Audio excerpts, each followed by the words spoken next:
Hello, hello, Raw Freestone here. It is Thursday at 11 a.m. Central, and I am here with the growth word of the week. This is basically a time where I bring up a couple of different words and share them with you, and hopefully help you gain a different perspective on words that we use every day, especially since words tend to have connotations and affiliations and all kinds of things associated with them that impact the way that we live our life every day. So, today we're on letter E. So we've had A, B, C, and D. Our A growth word was accountability. Our B growth word was baseline. And our C growth word was check. Our D growth word was dump. I'm just going to take a moment here to start this. Okay. So now that we have reviewed the growth words of the week for the past 4 weeks, today, as I mentioned, is week 5. So we are on the letter E. I do these words alphabetically. So the word E, or the growth word of the week today, is endure. And it's funny because I wanted to do a different word. I wanted to do the word evolve, and I thought that would be kind of a cool word to do for today. But the word endure kept coming to my mind, and had there are a lot of connotations to the word endure. And some even phrases that people use using the word endure. So I just kind of wanted to flesh out this word today. So if you've been with me on these weekly growth word of the week, then you know that I go through and I define the words. And I'll go through, kind of the ways that we do the word, or that the word shows up in our lives. And I end up giving you a couple of questions as a challenge for you to kind of think about how you want to take your growth moving forward using the growth word of the week.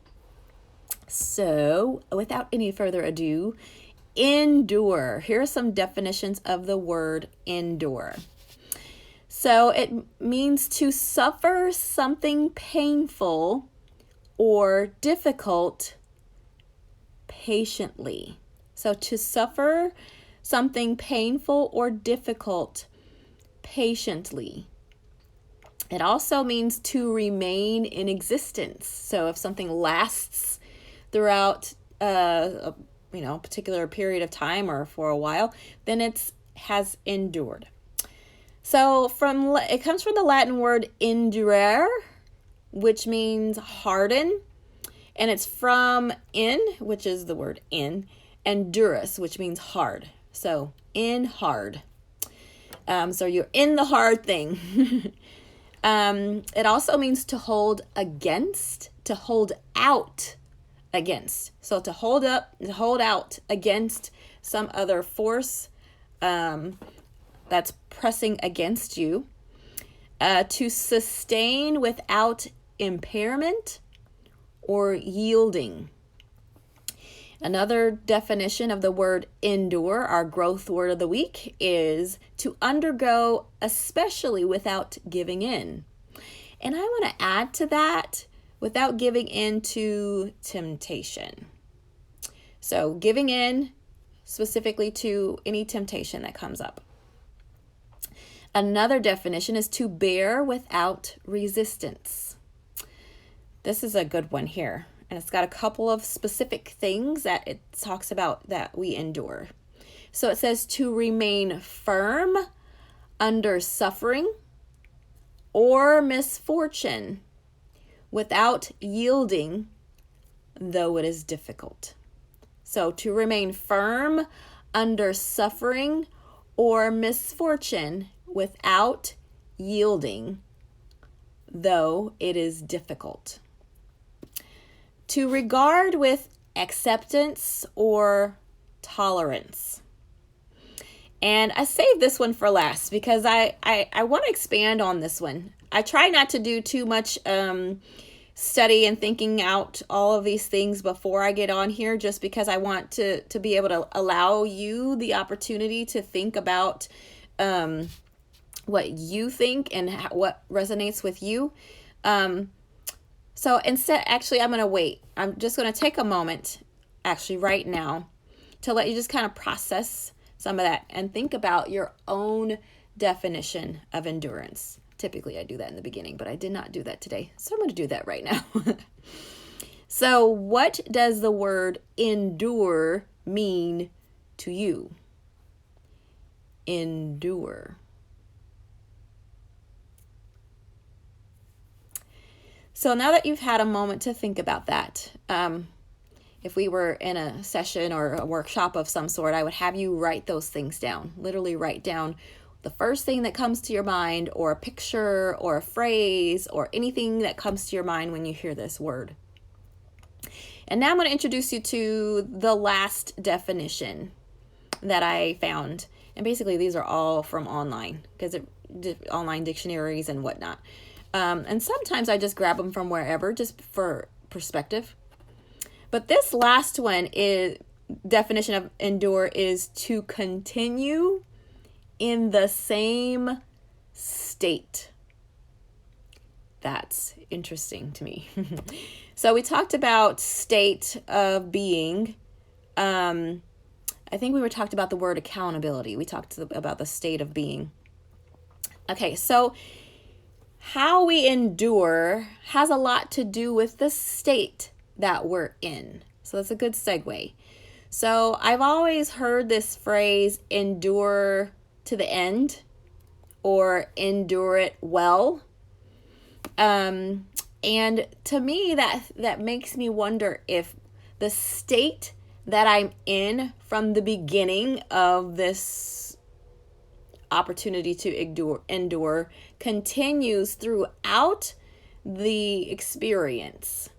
So is that what it means to endure well? Or what does it mean to endure not so well? Does it to endure or to not endure? Is that basically changing your state? Changing out of your neutral or a high point or whatever it is into a worse state? So going from, neutral or good to worse state. So just some things to think about in terms of how we endure.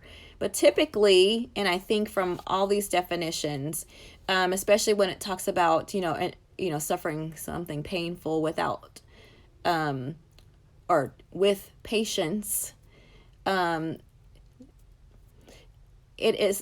elicits the thought of some form of constraint or restraint or ability to maintain without downward spiraling. So I talk a lot about downward spiraling into,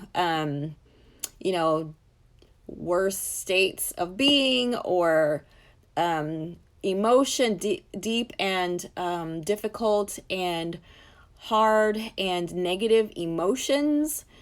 So that's kind of the downward spiral.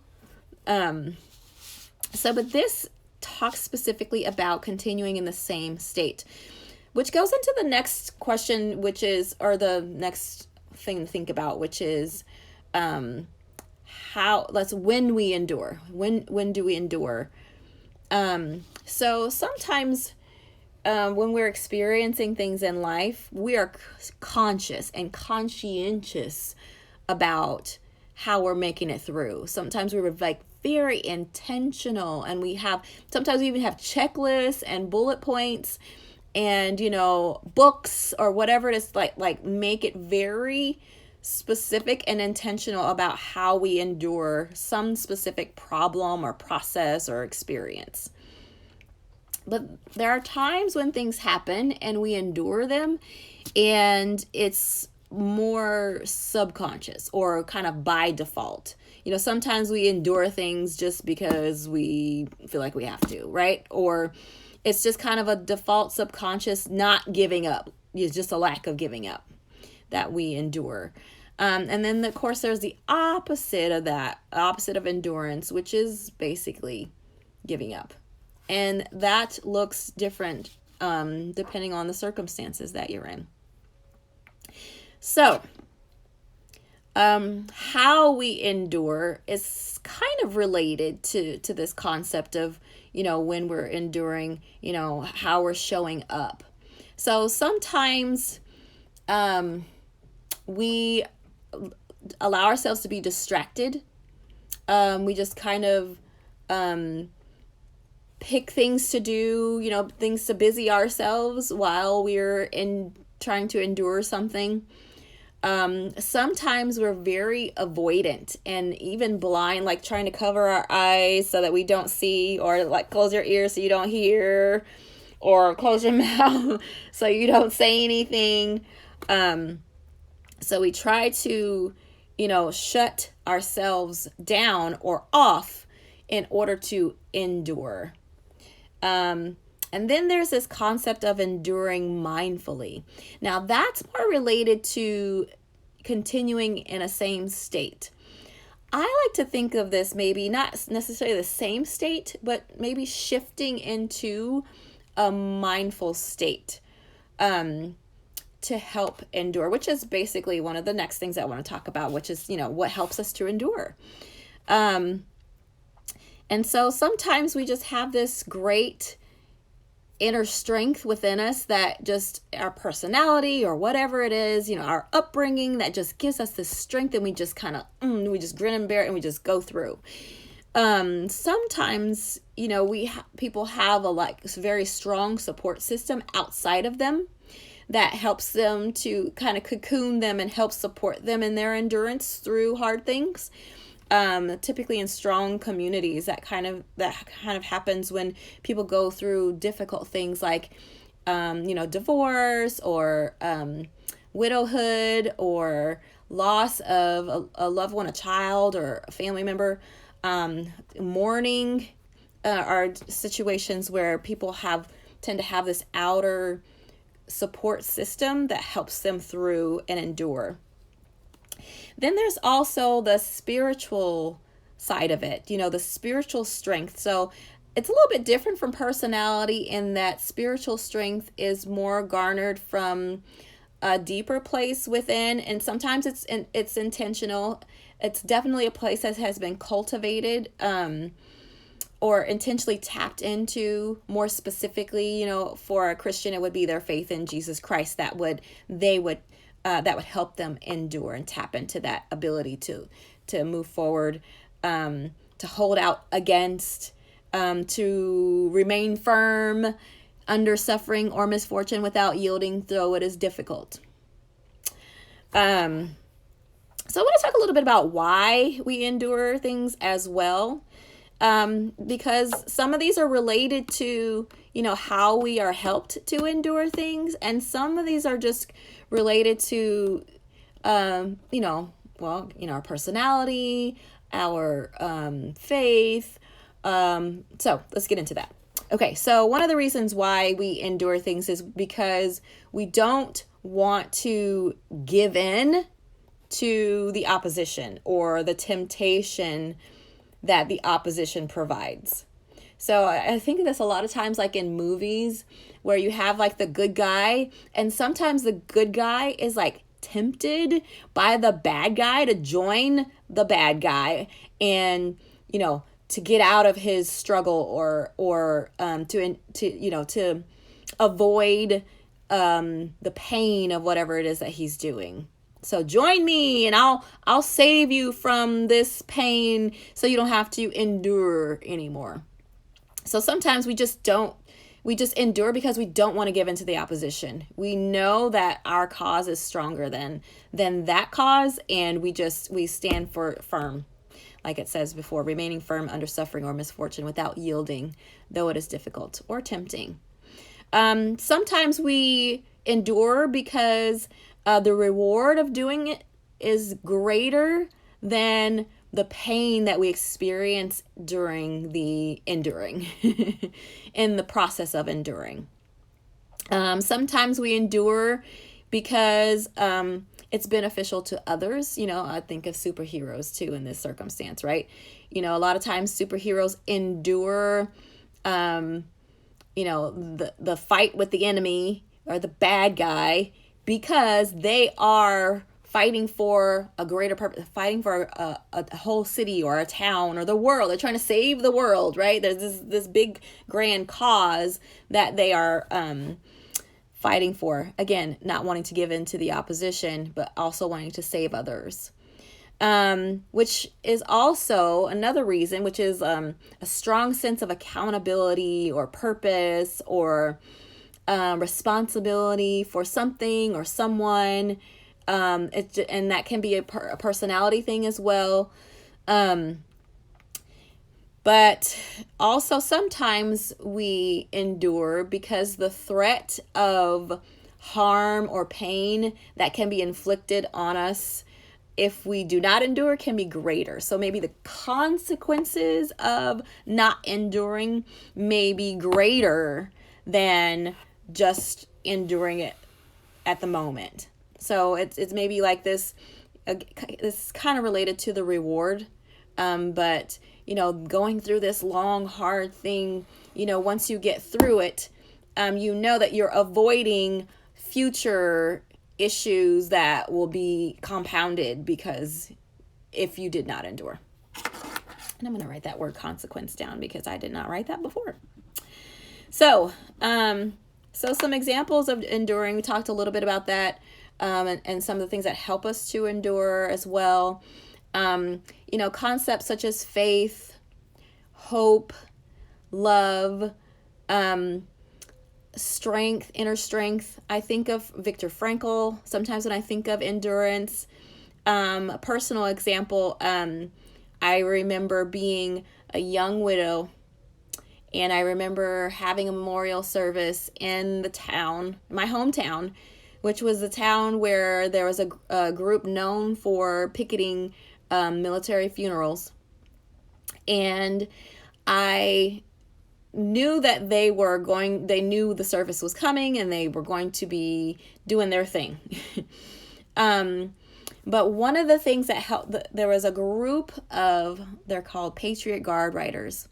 And they basically, this group of, like Hell's Angels kind of people, anyway, they were on their motorcycles and they all drove up and they all stood around the perimeter of the church building where the memorial service was held, holding their flags and shielding me and my family and my 2 babies from